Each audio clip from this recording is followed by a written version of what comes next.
జాగ్రత్తగా వెళ్ళిరండి. నాన్న, నేను మీకు ఒక విషయం చెప్పాలి. రేపు మా స్కూల్లో మెగా పేరెంట్స్ టీచర్ మీటింగ్ 2.0 ఉంది నాన్న. తప్పనిసరిగా రావాలి నాన్న. మీకు మీ మాస్టర్లకు పని లేదా? నాకు పని ఉంది, నేను రాను వెళ్ళండి.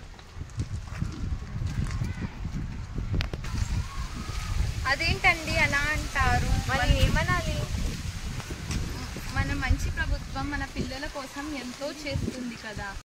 అంతేకాదండి, పోయిన ఏడాది మనం ఎంత కష్టపడ్డామో మీకు తెలుసు కదా. ఎన్నో అప్పులు చేశాం, కానీ ఈ ఏడాది అన్నీ ఉచితంగానే లభిస్తున్నాయి.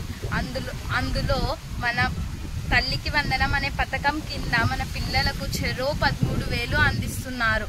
అది ఎంతో మంచి విషయం కదండి. అంతేకాదు నాన్న, పోయిన సంవత్సరం ప్రైవేట్ స్కూల్లో కన్నా ఈ సంవత్సరం గవర్నమెంట్ స్కూల్లోనే బాగా ఉంది. మా టీచర్లు బాగా బోధిస్తున్నారు మాకు, మరియు అన్ని యాక్టివిటీస్లో పాల్గొనేలా చేస్తున్నారు. మీ ఇష్టం అండి, మీరు రావడం లేదంటే నేనే వెళ్తాను. రేపు ఖచ్చితంగా నేను మెగా పేరెంట్స్ మీటింగ్కు అటెండ్ అవుతానండి. అవునా? నేను కూడా వస్తాను. నాకు ఇన్ని యాక్టివిటీస్ ఇలా జరుగుతుందని స్కూల్లో తెలియదు. మనమందరం వెళ్దాం. సరే అండి.